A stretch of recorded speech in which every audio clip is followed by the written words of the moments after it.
Welcome to BNEWS Weekly. I'm Phil Gallagher along with BNEWS Director Rich Hosford, BNEWS reporter Robert Parrish, Peter Brown with the weather, Matt DiMarzio with sports, and Ian Casiola with the Community Bulletin Board. Thank you for joining us. Last week, the Planning Board voted to recommend the town meeting approve a warrant article that will temporarily halt the sale of recreational marijuana in Burlington. The article calls for a temporary moratorium on the use of land or structures for recreational marijuana establishments and any other uses or activities related to recreational marijuana. The moratorium would be in effect until December 31st, 2018, or 6 months after the date the state's Cannabis Control Commission finalizes its regulations. According to members of the Planning Board, which put the article on the warrant, the purpose of the moratorium is to give the town time to discuss and potentially draft zoning bylaws and regulations in the wake of the successful ballot initiative legalizing recreational marijuana last November 2016.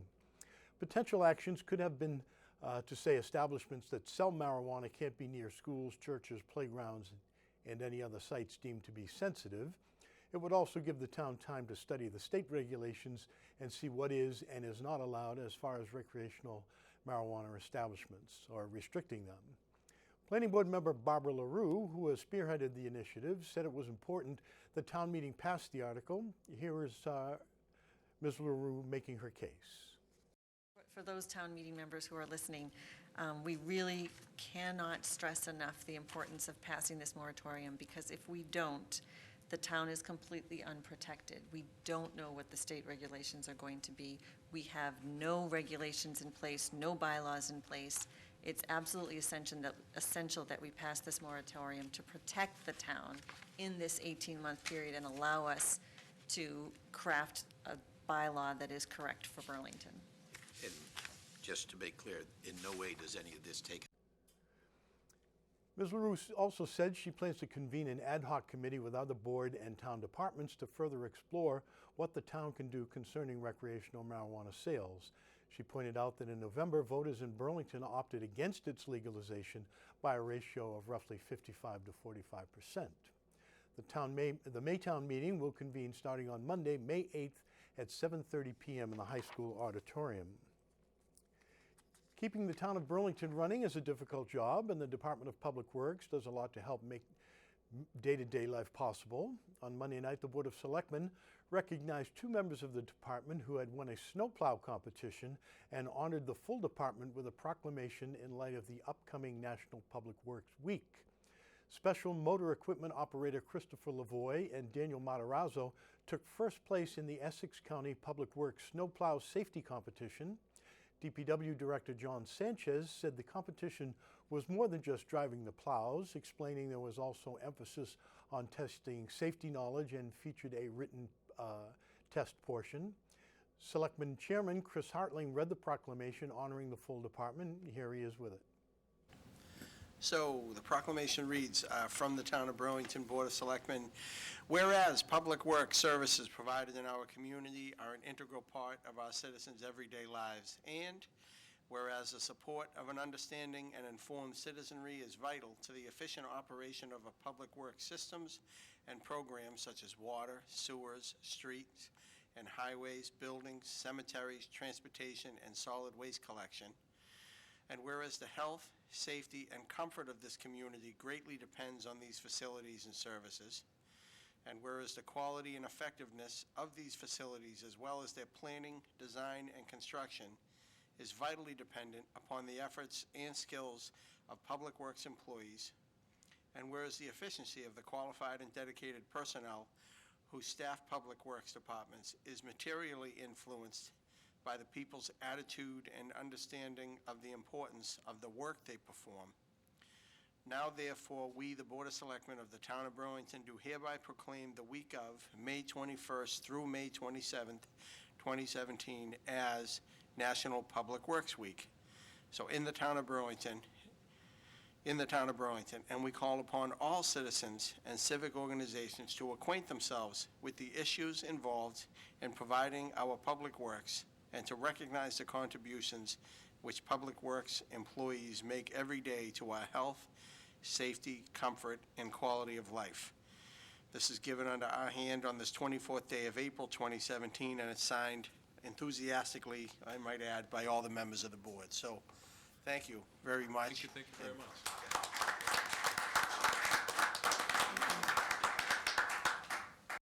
Last Friday night, Burlington Relay for Life held their 5th annual Dancing with the Burlington Stars in the Grand Ballroom at the Burlington Marriott. It was a fun occasion, and BNEWS reporter Robert Parrish was there and files this report. The beat of the drum was not stopping in the Grand Ballroom, as audience members were cheering on their favorite contenders in Burlington's favorite annual dance competition. Last week at the Burlington Marriott, Relay for Life of Burlington held their 5th annual Dancing with the Burlington Stars. So Cheryl and I did it. This is our 5th year doing it. It kind of just came about little by little with the Carrie Mooney, who is our host, who pulled in Cadence, who has been fabulous, and we go with 5 to 6 Burlington celebrities that do 8 to 10 lessons and work with Cadence until it's our competition. Well, this is our 5th year, and we couldn't do it without Kelly and Fitz. They're like the brains of this operation. Julie and I just kind of like go with the flow. All the proceeds will go to the Relay for Life of Burlington, the American Cancer Society, and we're hoping for another successful year. Practice makes perfect, and it took the stars a couple months to learn their dance routines, but they didn't master them on their own. They had some help from Candace Dance Studio in Woburn. We specialize in ballroom, Latin, social, wedding, competitive dance sport. We also have dance fitness and kids classes, and we absolutely love working with brand new students, which is why this is such a fantastic event for us, because we take them from scratch. They're completely fearless, and we have a lot of fun. The performers gave it their all as they had to compete and impress the judges with their performances. Well, I was assigned to a really good dancer, Mackie McKill, and she worked with me, and we met, and she broke down the dance little by little, and it made sense to me. And so, you know, over time, we'll see. Whether I got it or not, we'll find out, huh? Just lucky, I guess. So Cheryl Schaffman, who was in charge of the Relay for Life event, just asked me if I would participate, and because cancer has impacted my family, I said absolutely. Jumped right in, and here I am. So my mom actually runs the event, so I kind of was forced to do it, let's just say that. Yeah. I am a teacher at Cadence, and they set me up with this guy. The best guy. This is the best teacher, by the way, for anyone who wants to take lessons. So. The competition not only gave the dancers an opportunity to perform for a good cause, but a chance to learn something new and challenge themselves in a new way. Yeah, I learned, first of all, it's really hard to follow a dance routine. It looks easier than it is when you're watching it on a stage. And then I learned I'm not really a very good dancer at all. Dancing's really hard.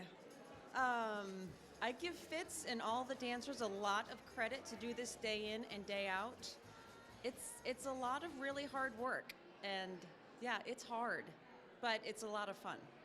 He's a fast learner. It took him like, I don't know, 3 lessons? Yeah, so about 3 lessons, and it's just been practice ever since, so.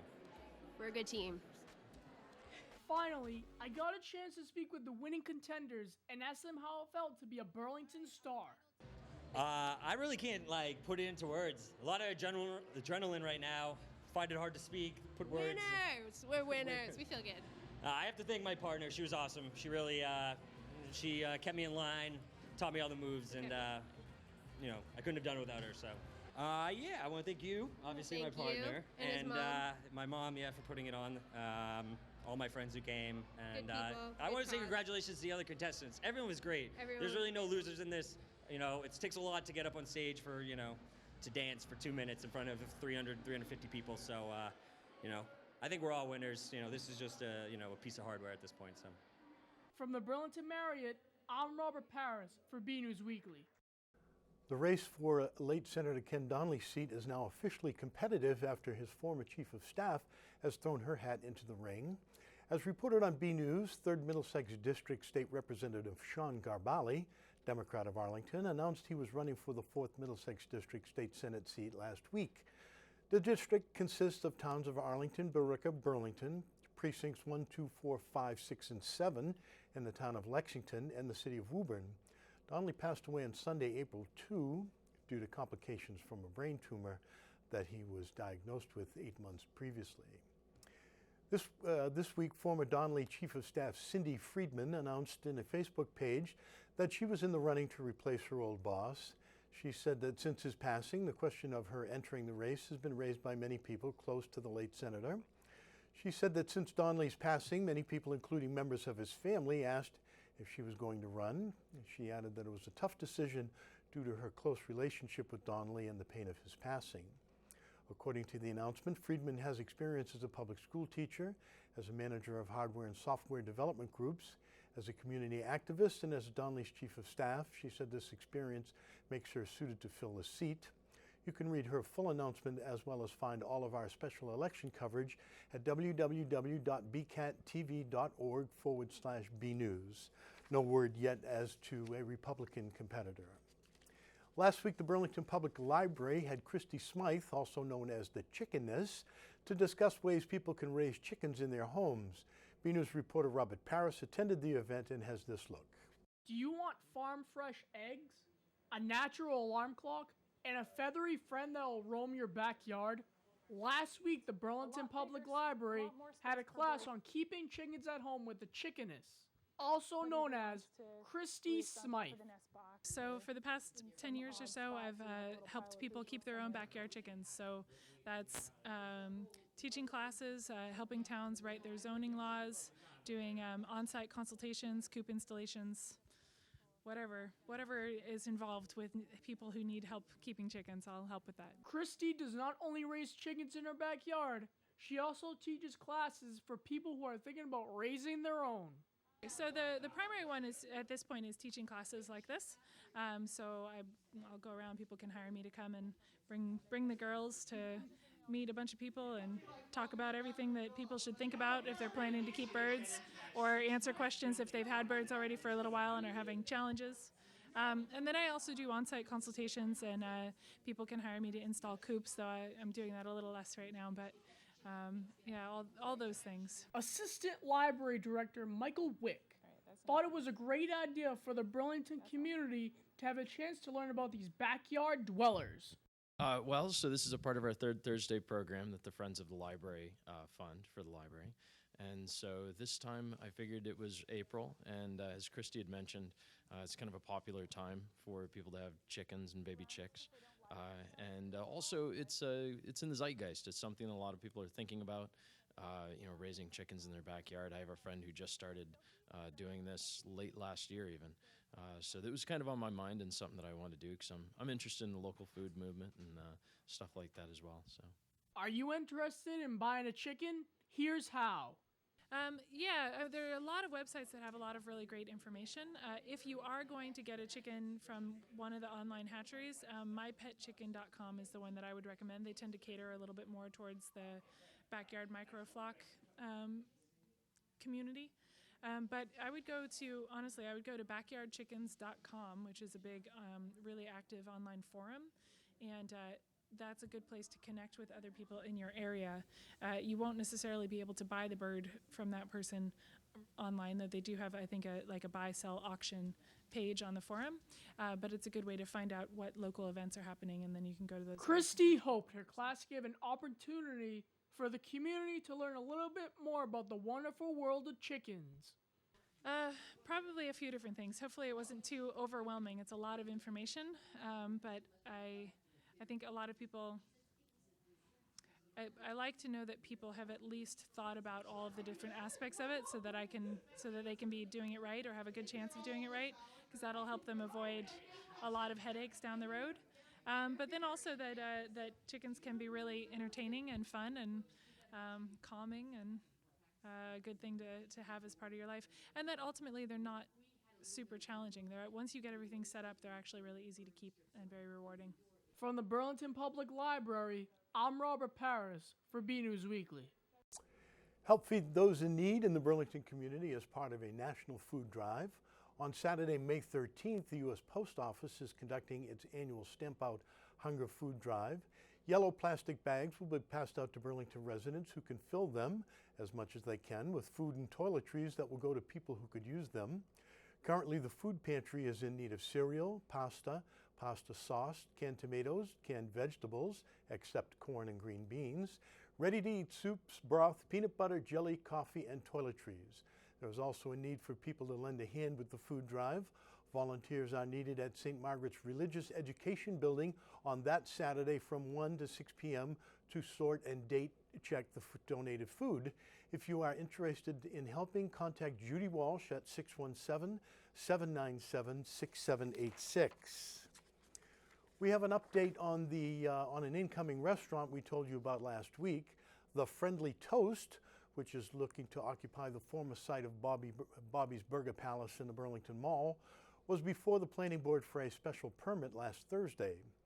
A representative of Toasted Brothers Burlington LLC, the group behind the restaurant, told the board they think the restaurant, which serves breakfast all day as well as having lunch and dinner options, will fit a need in the mall. They consider themselves to be a fun, family-friendly restaurant. The board agreed but did have some questions about the liquor license allotted for the restaurant. They noted that the mall has 3 licenses dedicated to it that were gained by special legislation the town supported. However, the license designated for the Friendly Toast was formerly used by Rainforest Cafe and is not specified for the mall. They thought that one should come back to the town and the mall should use one of its licenses for the new restaurant. However, since the planning board has no jurisdiction over liquor licenses, they noted it as a recommendation for the Board of Selectmen and voted on the special license. That passed unanimously. This past week started off with a bit of rain, but turned out quite nice. To see what's in store for the week ahead, we go now to BNEWS weatherman Peter Brown for the latest forecast. We'll also check out the community calendar with Ian Casiola to see what's happening in Burlington.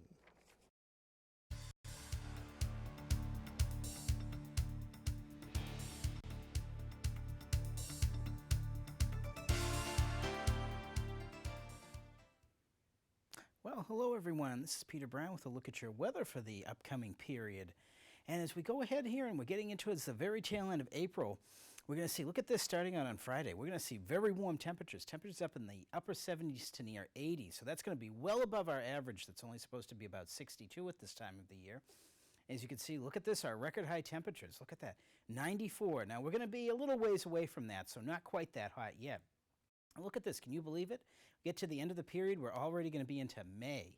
And as you can see, our average high temperatures keep ticking up there into the mid-60s about right there. And of course, the best thing of all is look at how much daylight we're getting now. We're getting well over 13 hours, almost 14 hours of daylight now. So that's definitely a sign that we are marching on our way towards summer, that's for sure. As we move ahead, I'm going to show you a little bit about what's going to be going on with our weather for the next 7 days. And looking at this map, this is a fairly typical spring pattern for us here in the Burlington area and southern New England in general. What we're going to see is we're going to see a series of rather weak systems moving by to our north and northwest. This is going to be a chance of some showers and some showery weather, maybe some rain, every couple of days or so.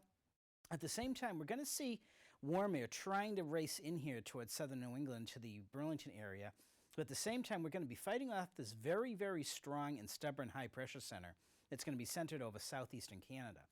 This is going to tend to keep a lot of our wind coming in from the northeast and east during most of the period. So if you're going to be in town in Boston doing anything the next 7 days, might be kind of chilly after we get by the weekend. So you might have to bring a sweater or even a light jacket with you.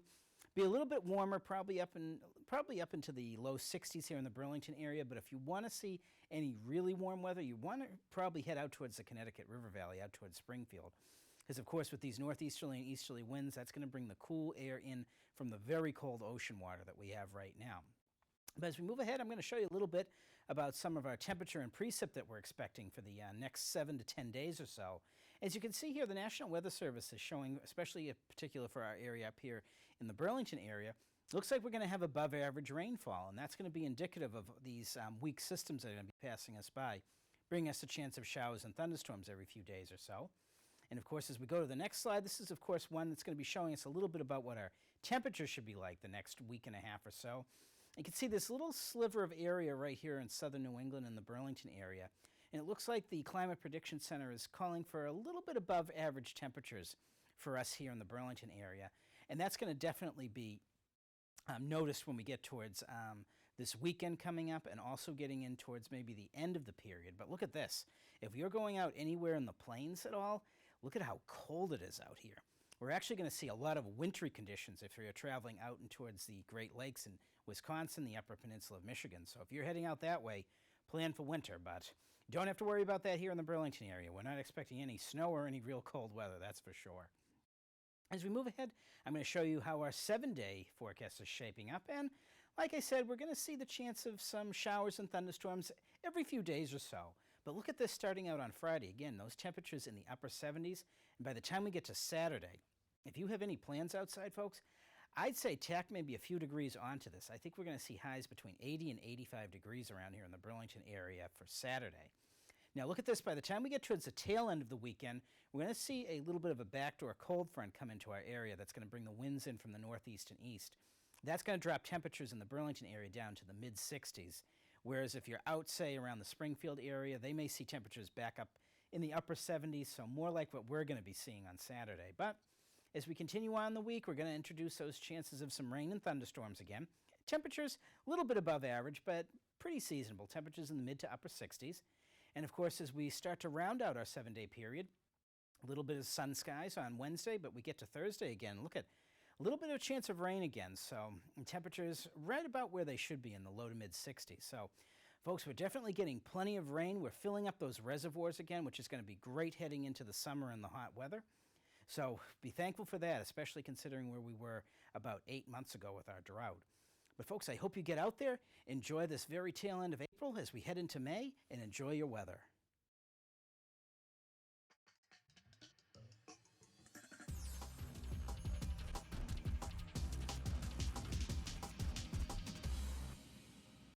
Hello, and welcome to your community calendar. First up, get a look into the glittery and not so glittery history of Tinseltown. On Thursday, May 4th at 7 p.m. at the Murray Kelly Wing at the Human Service Building, the Council on Aging will be having a presentation called From the Wild West to the Movies, with Annie Barrett, Vice President of the Topsfield Historical Society. She will be discussing an insight into the fascinating evolution of the movie industry in Hollywood, USA. From a little West Coast town, Hollywood evolved into a glittering movie mecca full of glamorous stars and scandalous behavior. See 19th century and early 20th century film clips that will give you a front row seat to the dawn of the movie industry. Doors open at 6:30 with a presentation at 7:30 p.m. There will also be refreshments, a short business meeting, and a raffle. Everyone is welcomed to attend this event. For more info, call the Council on Aging at 781-270-1950. Your health is very important, and here's an opportunity to learn to maintain it. On Saturday, May 6th from 10 a.m. to 1 p.m. at the Burlington High School Gymnasium, the Burlington Board of Health is having their annual healthcare fair at the BHS Gymnasium on Saturday, May 6th. There will be health education demonstrations and local healthcare service vendors. Some of these vendors at the fair will be therapy dogs, oral health, blood pressure screenings, nutrition, and much, much more. There will also be free yoga demonstrations and free raffles. Everyone is welcomed, and the event is free. For more info on the event, visit burlington.org or call 781-270-1955. You are invited to BCAT's biggest night of the year. On Friday, May 19th from 6 to 8 p.m. at the Heritage Park Baptist Church Hall on 129 Lexington Street, Burlington Cable Access Television will be hosting their annual meeting and appreciation awards night. Come mix and mingle with the staff of BCAT, their board, volunteers, producers, town officials, and community members. There will also be food from generous donations from local restaurants. There will also be giveaways along with special BCAT gifts for all the nominees and award recipients. The event is free and is open to all. For more info, visit bcattv.org. This has been your community calendar. I'm Ian Casiola. Back to you in the studio. Peter Brown isn't off the hook yet this week. Recently, he received a list of great questions from a preschool class at Burlington's KinderCare who are doing a unit on weather. We go to him now in our Weather Center where he will answer those questions. Well, hello there. I want to say a very happy welcome to all of the kids at Class 4A at KinderCare here in Burlington. And guys, I've got to say, again, this is Peter Brown from the BCAT station right around the corner from you. And I know you guys sent me some really great questions that I received in my mailbox. And I have to thank you so much. for taking the time to actually come up with these great questions. And I've got some answers that I hope can help explain some of the questions that you gave to me. The first question that you guys wrote to me was, how do clouds make storms? And this is a really great question, and this is something that a lot of people ask me. And basically what you have, as you know, on a nice summer day or a spring day, we can see all kinds of nice puffy clouds up in the sky. And those are the types of clouds that really look nice, and we really like those types of clouds. But sometimes what can happen is we can get all kinds of different winds from different directions up in the sky above us. And this can sometimes push all of the clouds together. And actually what can start happening is those clouds can actually start to swirl around each other, just like when you're swirling around, out playing on the playground. And this actually allows more and more clouds to come together, and they get bigger and bigger, and that's what actually starts to make a storm. Now, you guys sent me another great question after that, which goes right along with how clouds make storms, and that is, how do clouds make snow? Now, it's interesting to say to you folks, did you know that actually all of the rain that we get down here when it's warm outside actually will begin as snow up in the clouds above us? And you probably ask me, well, how does that happen? Well, we have the same type of thing that's happening when the clouds are making the storms, where we have maybe different winds all coming around each other, swirling around each other to make the storm. Now, as you know, if you've been up to the mountains or something like that, you know as you climb up the mountain, it actually gets much colder. And that's what's going on in the clouds. And so, of course, anything that starts up there in the clouds is starting as tiny ice droplets, which are basically snow.